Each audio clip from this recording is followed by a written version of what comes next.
अस्सलाम वालेकुम एवरीवन, कैसे हैं आप सब। आई होप आप सब बिल्कुल ठीक ठाक होंगे। अल्लाह का शुक्र है मैं भी बिल्कुल ठीक ठाक हूँ। आज की वीडियो में मैं आपके साथ कुछ क्विक टिप्स शेयर करने वाली हूँ, किस तरीके से मैंने 1 घंटे के अंदर अपने घर के सारे काम कंप्लीट किए हैं। तो चलिए जल्दी से वीडियो को स्टार्ट करते हैं। कभी कभी हमारी लाइफ में कुछ ऐसे सडन प्लान्स बन जाते हैं जिसकी वजह से हमारी पूरी की पूरी रूटीन डिस्टर्ब हो जाती है। जो काम हमने अपने प्लान के साथ करने होते हैं उनका तो हमें आइडिया होता है, तो हम अपनी रूटीन भी अकॉर्डिंगली एडजस्ट कर लेते हैं, लेकिन समटाइम्स हमें सडनली कुछ ऐसे काम करने पड़ जाते हैं तो हम अपनी रूटीन को साथ मैनेज नहीं कर पाते। मुझे भी आज सडनली हॉस्पिटल जाना पड़ गया। मेरा जाने का कोई प्लान नहीं था, लेकिन बस अचानक से मेरी सिस्टर की कॉल आई कि मेरे साथ हॉस्पिटल चलो, तो मुझे जाना पड़ा। सुबह 8 बजे की अपॉइंटमेंट थी, 8 बजे हमने हॉस्पिटल पहुंचना था। तो इस वजह से आज बिल्कुल मैं अपने घर का कोई भी काम नहीं कर पाई, क्योंकि इतनी सुबह जो है 2 बच्चों के साथ तैयार होकर टाइम पे हॉस्पिटल पहुंच जाना एक सबसे बड़ा काम था। हॉस्पिटल में पूरा दिन ख्वार होने के बाद ऑलमोस्ट 2 बजे हम फ्री हुए और फिर हम घर आए थे। खाना वाना हमने वहाँ पे थोड़ा सा खा लिया था। बस जब मैं घर आई, मैंने घर इतना फैला हुआ देखो तो मुझे तो डिप्रेशन होना स्टार्ट हो गया था कि इतना सारा काम है, ये काम मैं कैसे ख़त्म करूँगी अकेले। घर साफ़ करना सुनने में बहुत ज़्यादा आसान लग रहा होता है, लेकिन करना उतना ही ज़्यादा मुश्किल होता है।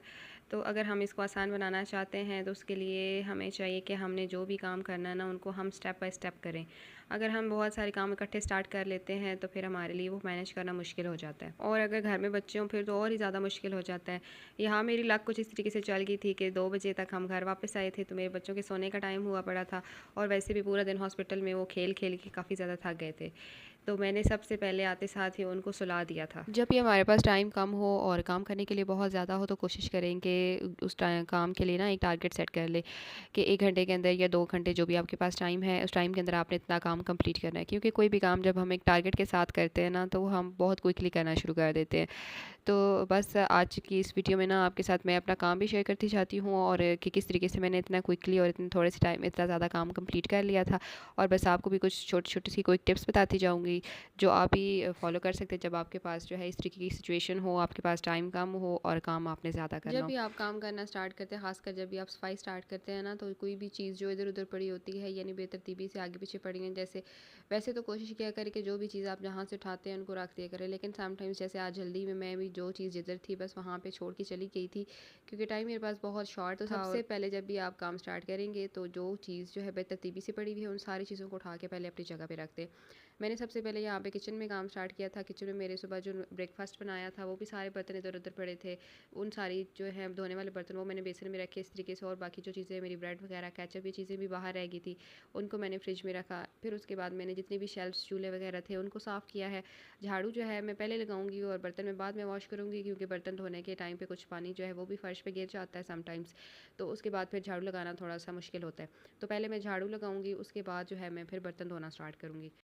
जब भी आपके पास टाइम होना तो आपने डीप तरीके से सफाई करनी स्टार्ट नहीं करनी, बस जल्दी जल्दी से आगे आगे से आप जितनी जल्दी सफाई कर सकते हैं बस झाड़ू वगैरह लगा दें। अब यहाँ अगर मैं कैबिन्स वगैरह सेट करने बैठ जाती तो मेरा बहुत ज़्यादा टाइम लग जाना था, और मेरे पास इतना टाइम नहीं था। तो बस इतना मेरा एक टारगेट था कि जो मैक्सिमम घर में गंद पड़ा है वो मैं किसी तरीके से समेट लूँ। किचन से झाड़ू लगाया, किचन से झाड़ू लगाने के बाद जो है मैं इस रूम में आई हूँ। इस रूम में कोई इतना ज़्यादा मैस नहीं था, क्योंकि ये रात को हमने जब यहाँ पे बैठ के खाना खाया था तो मैंने साथ ही इस रूम को जो है झाड़ के साफ़ कर दिया था। अब यहाँ से बस मैंने झाड़ू लगाना है। यहाँ से झाड़ू लगाने के बाद बस मैं जाऊँगी ड्राइंग रूम की तरफ, और ड्राइंग रूम के साथ जो हमारी गैलरी है जहाँ से हम घर में एंटर होते हैं, एंट्रेंस जो है हमारी, वहाँ पे भी कोई इतना ख़ास मैस नहीं था। बस मैंने वहाँ से आगे आगे से झाड़ू लगाया है, और ड्राइंग रूम के जो कुशन्स वगैरह होते हैं वो मेरा बेटा हमेशा नीचे फेंक देता है, इधर उधर कर देता है, और जब वो सोफ़ों के ऊपर खेलता है तो जो मैंने ऊपर सोफ़ों की प्रोटेक्शन वाले कवर डाले हुए हैं उनको भी काफ़ी ख़राब करता है। बस वो मैंने सेट किए हैं, उनको साथ ही झाड़ा है। बस थोड़ी थोड़ी सी डस्टिंग आपने भी साथ करते जाना है, कोई बहुत ज़्यादा डीप डस्टिंग आपने नहीं करनी। बस थोड़ी थोड़ी सी आगे आगे से डस्टिंग, जहाँ पे आपको कोई डस्ट या कोई गंद नज़र आ रहा है कि वो पड़ा हुआ है तो उसको आप साथ साथ साफ़ करते जाएँ। जब भी जल्दी में हो आपने डीप डस्टिंग नहीं करनी। बस वो मैंने डस्टिंग की है, और डस्टिंग के साथ मैंने यहाँ से झाड़ू लगाया है। झाड़ू भी मैंने कोई बहुत ज़्यादा सोफ़ों के नीचे और इस तरीके से जो है वो मैंने सफाई नहीं की, बस जहाँ जहाँ से गंद था वहाँ वहाँ से मैंने झाड़ू लगाया और सफाई कर ली है।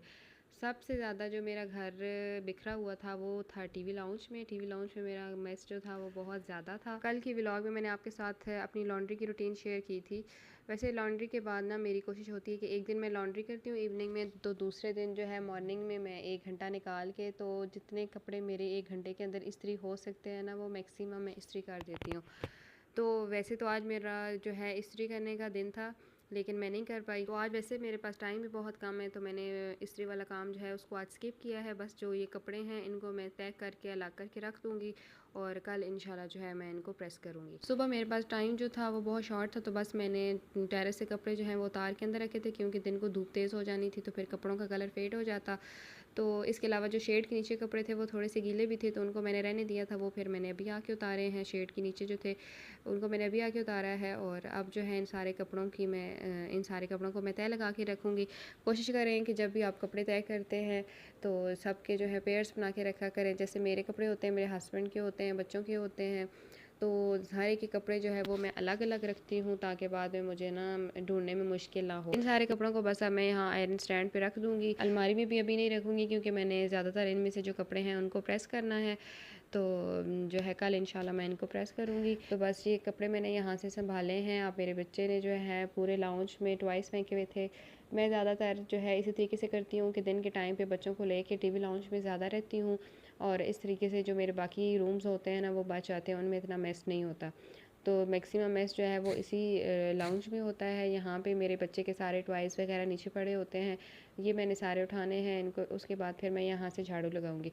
अच्छा, आज जो है ना वो मैं मॉपिंग नहीं करूँगी, क्योंकि मैंने आपको पहले भी बताया कि जब आपके पास टाइम कम है तो आपने डीप सफाई नहीं शुरू हो जाना। बस जहाँ पे गंद आपको नज़र आता है वहाँ से आप झाड़ू लगाएं।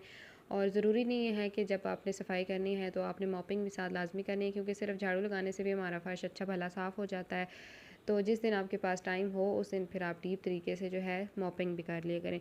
यहाँ मेरे किचन में जो है वो थोड़ा सा है, नीचे दाग वगैरह पड़े हैं, चाय गिरी थी, तो इस वजह से जो है सिर्फ किचन से मैं मॉपिंग करूँगी, बाकी जो है पूरे घर से मैं मॉपिंग आज नहीं कर रही। इसी तरीके से क्विक मैंने जो है यहाँ पे टिप्स लगाई हैं, और मैंने जल्दी से जो है अपना घर सारा क्लीन कर लिया है। अब बारी आती है मेरे बर्तन धोने की। बर्तनों के बारे में आपको बताती हूँ कि आज मेरे बर्तन जो है वो नॉर्मल से काफ़ी ज़्यादा हैं, क्योंकि रात को मेरे जैसे आज सुबह मेरे साथ सडन हॉस्पिटल जाने का सीन हुआ, इसी तरीके से रात को मेरे कुछ सडन गेस्ट भी आ गए थे। तो वैसे ये होता है कि गेस्ट का पता होता है कि उन्होंने इस तरह आना है, तो टाइमली जो है ना चीज़ें मैं मैनेज कर लेती हूँ कि मैंने कैसे कुकिंग करनी है, कैसे साथ बर्तन धोने हैं। लेकिन रात को 8 बजे बस मुझे उनके आने का पता चला, तो मैंने खाना बनाना था। तो बस बच्चे भी मेरे उस टाइम पे बहुत ज़्यादा तंग कर रहे थे, तो बच्चों के साथ मैंने बहुत मुश्किल से सिर्फ खाना बनाया था। मैं कोई बर्तन वॉश नहीं कर सकी थी। उनके जाने के टाइम पे तकरीबन 11 साढ़े 11 बज गए थे, तो उस टाइम बिल्कुल हिम्मत नहीं थी बर्तन धोने की। तो आज मैंने रात के बर्तन भी रख दिए थे, वो रात वाले बर्तन भी थे और सुबह के नाश्ते और ये सारे बर्तन भी थे। तो आज मेरे बर्तन जो है वो काफ़ी ज़्यादा थे, और देखने में मुझे लग रहा था कि शायद ये धोने में मुझे घंटा लग जाएगा, लेकिन बस मैंने जल्दी जल्दी से बर्तन वॉश किए हैं। सारे घर के काम जो है करने के बाद आखिर में मैं अपने रूम की तरफ जाऊँगी। अभी तक मैंने अपने रूम की सफाई नहीं की, क्योंकि मेरे रूम में मेरे बच्चे सो रहे हैं। तो एंड में जो वैसे भी हमेशा मैं जब भी सफाई करती हूँ तो अपने रूम की सफाई मैं हमेशा एंड में ही करती हूँ। ये शायद मैक्सिमम लोगों की आदत होती है, लेकिन मेरी आदत इस वजह से होती है क्योंकि मॉर्निंग में मेरी रूटीन ये होती है कि उस टाइम भी मेरे बच्चे सो रहे होते हैं, तो मैंने उनके सोते सोते काम करना होता है। तो वो रूम में होते हैं, बाकी जो रूम्स होते हैं लाउंज, डाइनिंग वगैरह, ड्राइंग रूम, उनको मैं क्लीन कर लेती हूँ। तब तक मेरे बच्चे उठते हैं, तो फिर उसके बाद ही मैं अपना रूम क्लीन करती हूँ। आज भी यही रूटीन थी कि बच्चे मेरे सो रहे थे, तो बस उनके सोते सोते मैंने बाकी सारा घर साफ़ कर लिया, और उसके बाद इंशाल्लाह मेरे बच्चे जब उठेंगे तो अपने रूम की सफाई करूँगी। और ये रूटीन मेरी इस वजह से भी है क्योंकि बच्चों का ज़्यादा जो रुझान होता है वो अपने रूम की तरफ ही होता है। तो अगर मैं पहले अपना रूम साफ़ कर देती हूँ ना, तो जब मैं बाकी घर की सफाई करके वापस आती हूँ तो दोबारा से उन्होंने रूम गंदा किया होता है। तो इसलिए मैं पहले बाकी सारा घर साफ़ करती हूँ और आखिर में जाके मैं अपना रूम साफ़ करती हूँ। यकीन करें आज मैं इतनी ज़्यादा थकी हुई थी क्योंकि मैं पूरा दिन हॉस्पिटल में ख्वार होती रही हूँ, लेकिन फिर भी जब मैं घर आई और मैंने घर में आके गंदगी देखी तो मैं बर्दाश्त नहीं कर पाई। हम सारी औरतों की आदत होती है कि जब घर में हम गंद देखते हैं तो हमें अपना जो थकावट होती है वो भूल जाती है और सारा कुछ छोड़ के हम पहले अपने घर की सफाई स्टार्ट करते हैं। तो बस मैंने भी आज यही कुछ किया था और मेरे सर में अब शदीद दर्द हो रहा था, तो बस मैंने साथ चाय बनाई है और अंडे बॉयल किए हैं अपने बेटे के लिए भी और अपने लिए भी। बस ये अब मैं खाऊंगी। ये मेरी आज की रूटीन थी कि किस तरीके से जो है मैंने इतनी जल्दी जल्दी 1 घंटे के अंदर अपना सारा काम कंप्लीट किया है। तो आई होप कि आप भी इसी तरीके से क्विक जो है अपने काम आइंदा कंप्लीट किया करेंगे। तो मिलते हैं नेक्स्ट व्लॉग में, तब तक के लिए अल्लाह हाफिज़।